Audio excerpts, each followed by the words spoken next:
Part 2.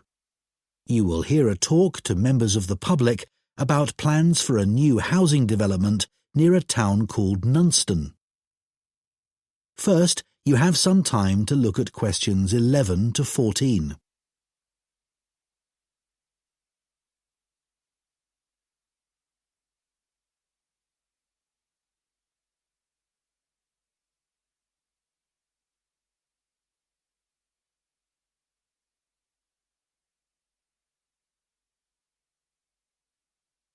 Now listen carefully and answer questions 11 to 14.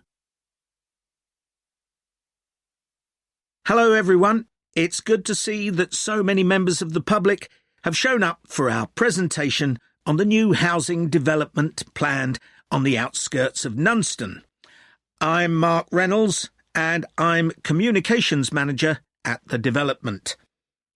I'll start by giving you a brief overview of our plans for the development. So, one thing I'm sure you'll want to know is why we've selected this particular site for a housing development. At present, it's being used for farming, like much of the land around Nunston. But because of the new industrial centre in Nunston, there's a lot of demand for housing for employees in the region, as many employees are having to commute long distances at present. Of course, there's also the fact that we have an international airport just 20 minutes drive away. But although that's certainly convenient, it wasn't one of our major criteria for choosing the site. We were more interested in the fact that there's an excellent hospital just 15 kilometres away, and a large secondary school even closer than that. One drawback to the site is that it's on quite a steep slope, but we've taken account of that in our planning, so it shouldn't be a major problem. We've had a lot of positive feedback about the plans. People like the wide variety of accommodation types and prices, and the fact that it's only a short drive to get out into the countryside from the development.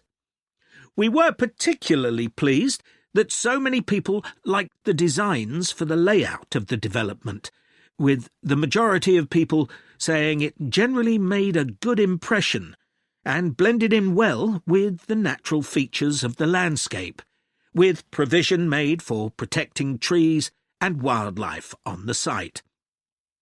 Some people have mentioned that they'd like to see more facilities for cyclists, and we'll look at that, but the overall feedback has been that the design and facilities of the development make it seem a place where people of all ages can live together happily. Before you hear the rest of the talk, you have some time to look at questions 15 to 20.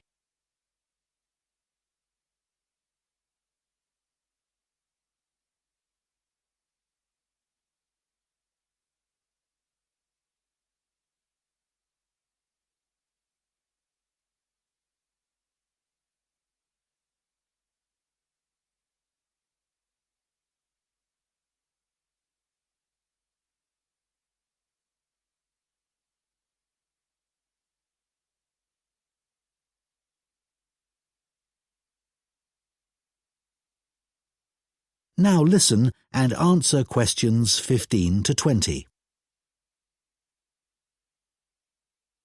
OK, so I'll put a map of the proposed development up on the screen. You'll see it's bounded on the south side by the main road, which then goes on to Nunston. Another boundary is formed by London Road on the western side of the development. Inside the development, there'll be about 400 houses and 3 apartment blocks. There'll also be a school for children up to 11 years old.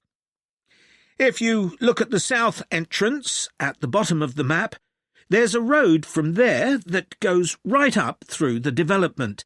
The school will be on that road. At the corner of the second turning to the left. A large sports centre is planned with facilities for indoor and outdoor activities. This will be on the western side of the development, just below the road that branches off from London Road. There'll be a clinic where residents can go if they have any health problems. Can you see the lake towards the top of the map?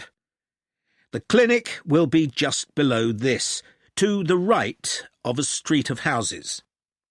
There'll also be a community centre for people of all ages. On the northeast side of the development, there'll be a row of specially designed houses specifically for residents over 65, and the community centre will be adjoining this. We haven't forgotten about shopping. There'll be a supermarket between the two entrances to the development. We're planning to leave the 3 large trees near London Road, and it'll be just to the south of these. It's planned to have a playground for younger children. If you look at the road that goes up from the south entrance, you'll see it curves round to the left at the top, and the playground will be in that curve with nice views of the lake. OK, so, now, does anyone have any questions? That is the end of Part 2. You now have 30 seconds to check your answers to Part 2.